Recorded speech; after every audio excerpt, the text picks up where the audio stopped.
ஈரானுக்கும் அமெரிக்காவுக்கும் இடையில் எட்டப்பட்டிருக்கின்ற இந்த சமாதான உடன்படிக்கை இஸ்ரேலுக்கு மகிழ்ச்சியை கொடுக்கவில்லை. இதனை குழப்பியடிப்பதற்கு இஸ்ரேல் தன்னாலான முயற்சிகளை மேற்கொள்ளும் என்று சொல்லி சர்வதேச ஊடகங்களில் சுட்டிக்காட்டப்பட்டிருக்கிறது.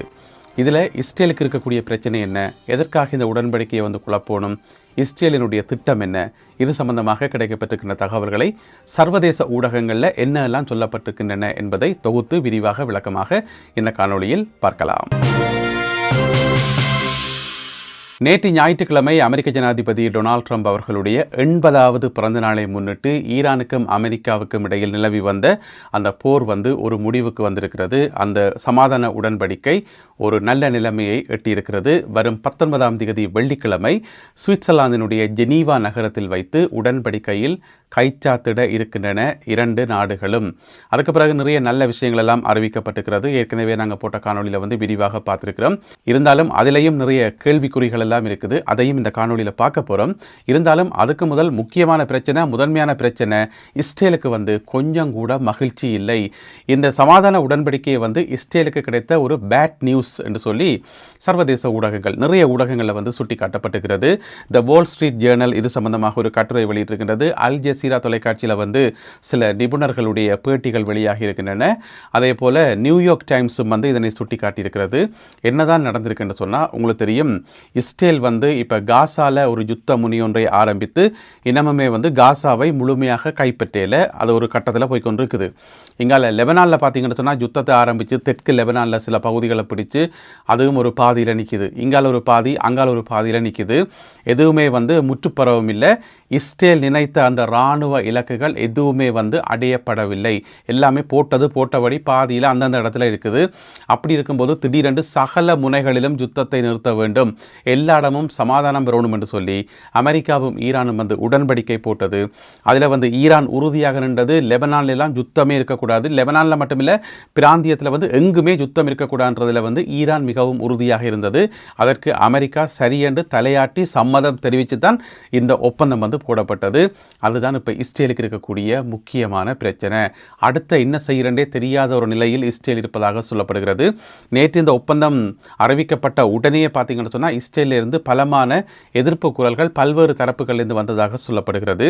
அதனால் சர்வதேச ஆய்வாளர்கள் என்ன சொல்கிறார்கள் என்று சொன்னால், இந்த உடன்படிக்கையை எப்படியாவது குழப்பணும் என்றதில் இஸ்ரேல் கண்ணும் கருத்துமாக இருக்கும், அதற்குரிய வேலைகளை பார்க்கும் என்று சொல்லி இப்போ சாதாரணமாகவே குழப்பலாம். என்ன சொல்லுங்க, ஆகும் லெபனானில் ஒரு தாக்குதலை நடத்தினா, திடீரென்று ஒரு விமான தாக்குதல் நடத்தினா உடனே ஈரான் சொல்லும், இங்கே பாருங்கள் யுத்த நிறுத்தத்தை மீறிட்டீங்கள், லெபனானில் தாக்குதல் நடக்குது, எங்களால் இதில் தொடர்ந்து இருக்க முடியாதுன்னு சொல்லி ரைட் உடனே அதோட உடைஞ்சிடும்.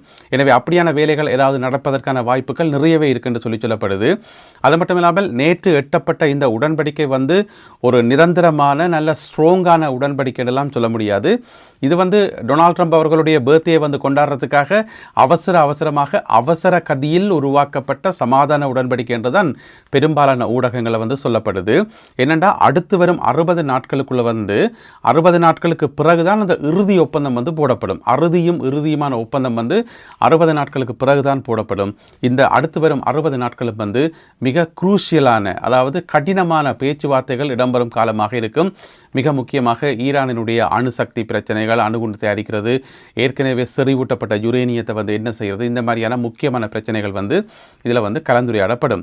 அதை விட முக்கியமான இன்னொரு பிரச்சனை என்னென்னு சொன்னால், இந்த நேற்று எட்டப்பட்ட அந்த ஒப்பந்தம் இருக்குத்தானே, அதில் ஆக்சுவலாக என்னென்ன விஷயங்கள் இருக்குன்னு சொல்லி இதுவரைக்கும் முழுமையான உத்தியோகபூர்வமான தகவல்கள் இரண்டு தரப்பாலையும் வெளியிடப்படையில்.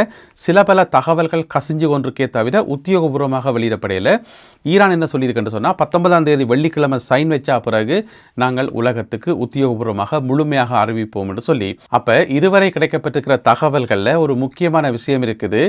அமெரிக்காவால் மூடி மறைக்கப்பட்ட தகவல் என்று சொல்லலாம், அல்லது அமெரிக்க ஜனாதிபதி நைசா வெளியில் சொல்லாமல் தவிர்த்த ஒரு தகவல் என்று சொல்லலாம். என்ன சொல்லுங்க பாபம், அதாவது ஹோமுஸ் நீரிணை முற்றுமுழுதாக திறக்கப்படும், சகல கப்பல்களும் போகலாம் வரலாம், ஒரு பிரச்சனையுமே இல்லை. இப்படித்தான் டொனால்ட் ட்ரம்ப் அவர்கள் சொன்னவர்.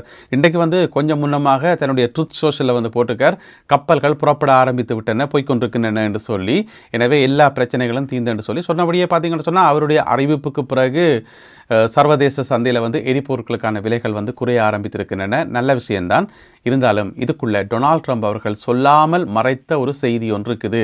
அது என்னென்னு சொன்னால், அதில் போயிட்டு வர சகல கப்பல்களுக்கும் ஈரான் வரி அறவிடும். ஈரானுக்கு வரி செலுத்தி தான் போகணும்.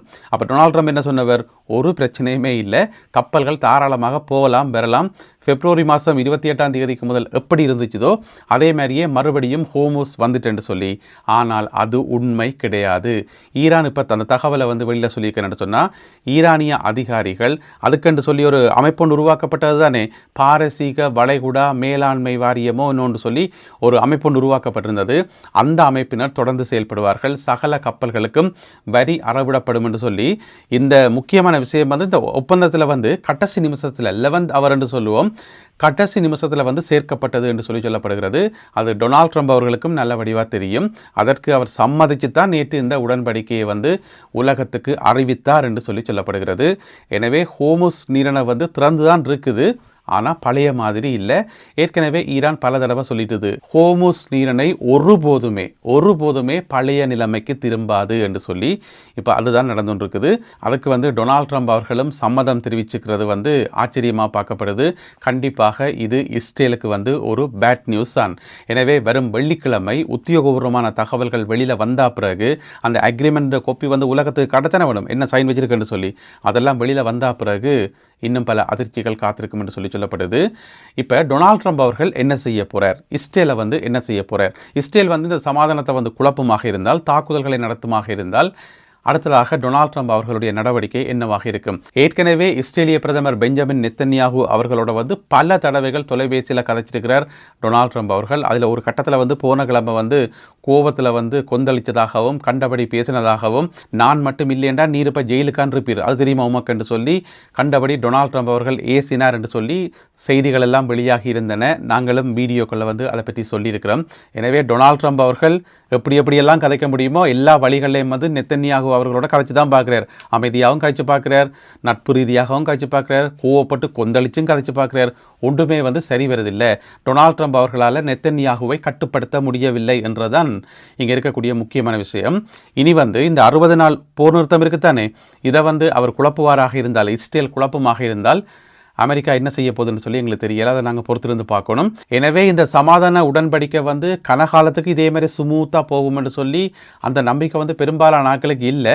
எனவே என்னதான் நடக்கிறத பார்ப்போம். இதுதான் மக்களுடைய மனநிலைமையாக இருக்குது.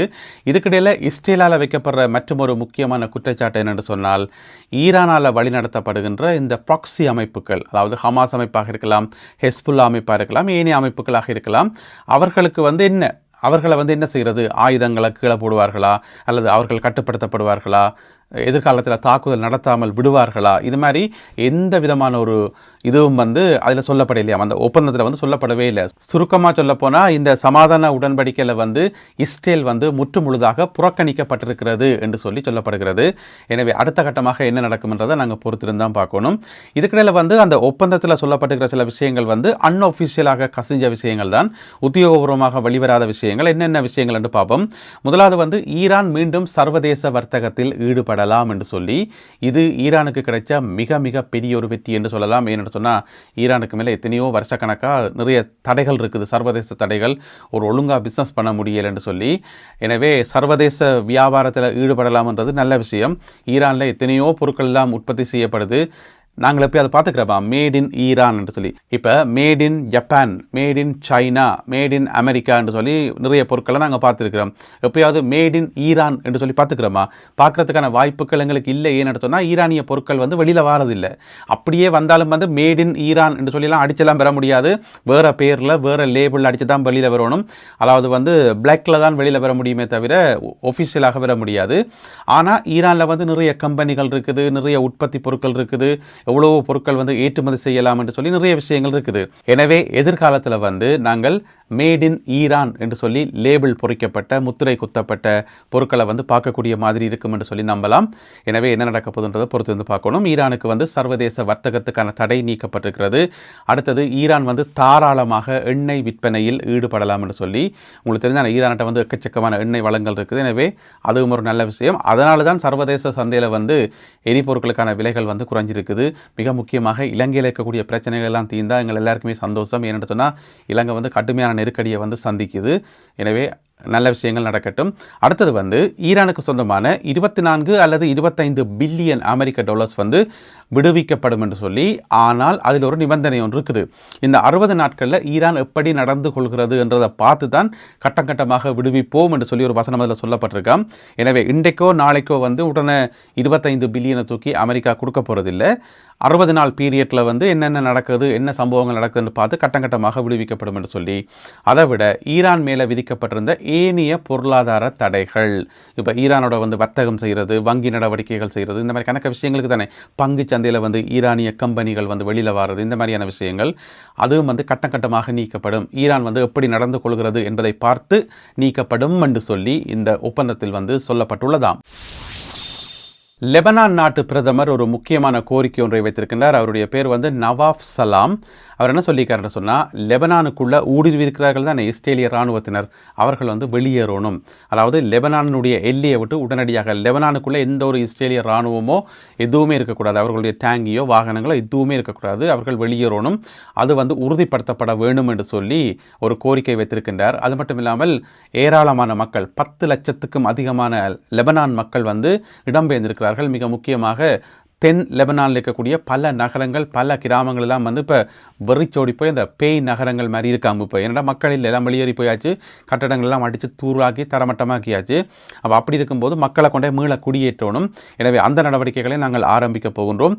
அதனால் இஸ்ரேலிய படையினர் வெளியேறணும் என்று சொல்லி லெபனான் கோரிக்கை வைத்திருக்கிறது. அது நியாயமான கோரிக்கை தான், அப்படித்தான் கோரிக்கை வைப்பார்கள். தங்களோட நாட்டில் வந்து இன்னும் ஒரு இராணுவம் நிற்கும் போது அந்த கோரிக்கையை வைப்பார்கள். இங்கே தான் இஸ்ரேலுக்கான அந்த சிக்கலும் வருது. என்னென்னு சொன்னால், பெரிய இழப்புகள், உயிரிழப்புகள் எல்லாத்தையும் சந்தித்து படையெடுத்து கொண்டு வந்து கடைசியாக ஒன்றுமே இல்லாமல் வெறுங்கையோட திரும்பி போகிறதா என்கின்ற ஒரு கேள்வி இஸ்ரேல் மத்தியில் இருக்குது. அதனால தான் இந்த சமாதானத்தை குழப்புவதற்கு அவர்கள் முயற்சி செய்யக்கூடும் என்று சொல்லி இப்போ சொல்லப்படுது. எனவே அதை நாங்கள் பொறுத்திருந்து பார்ப்போம். இதுக்கிடையில் தற்போது கிடைக்கப்பெற்ற ஒரு செய்தி, இது ஒரு பேட் நியூஸ். என்னென்னு சொன்னால், இஸ்ரேல் வந்து ட்ரோன் தாக்குதல் நடத்தி இருக்கிறது காசா மீது. அதிலே 2 பேர் கொல்லப்பட்டிருக்கிறார்கள், ஒரு குழந்தை உட்பட 2 பேர் கொல்லப்பட்டிருக்கிறார்கள். அதாவது வந்து காசாவில் இருக்கக்கூடிய அபு இஸ்கந்தர் என்று சொல்லப்படுற ஒரு பகுதியில் அங்கே இருக்கக்கூடிய ஒரு வீட்டை வந்து இலக்கு வைத்து ட்ரோன் தாக்குதலை நடத்தியிருக்கிறது இஸ்ரேல். அதில் தான் இந்த 2 பேரும் கொல்லப்பட்டிருக்கின்றார்கள். இதனை காசா பகுதியிலிருந்து செயல்படுகின்ற வஃபா நியூஸ் என்று சொல்லப்படுகின்ற ஒரு செய்தி சேவை செய்தியாக வெளியிட்டிருக்கின்றார்கள். தற்போது கிடைக்கப்பெற்ற பிரேக்கிங் நியூஸ். இப்போ தான் கொஞ்சம் முன்னம் சொன்னோம், இதை குழப்பறதுக்கான நடவடிக்கைகள் ஏதாவது மேற்கொள்ளப்படுறதுக்கான வாய்ப்புகள் இருக்குன்னு சொல்லி. எனவே இது வந்து நல்ல சகுனம் இல்லை, நல்ல அறிகுறி இல்லை. என்ன நடக்க போகுதுன்றதை நாங்கள் பொறுத்திருந்து பார்க்கணும். இந்த காணொலியை பார்த்து கொண்டிருக்கக்கூடிய உங்கள்கிட்ட ஒரு கேள்வி, நீங்கள் நம்புறீங்களா இந்த சமாதானம் நிலைக்கும் என்று? இது இப்படியே ஸ்மூத்தாக போகும் என்று சொல்லி நினைக்கிறீங்களா, அல்லது இடையில குழம்பி போகும் நினைக்கிறீங்களா? உங்களுடைய கருத்துக்கள் பெறுமதியானவை. உங்களுடைய கருத்துக்கள் என்ன என்பதை மறக்காமல் கீழே எழுதுங்கள். மீண்டும் சந்திப்போம் உறவுகளே. நன்றி, வணக்கம்.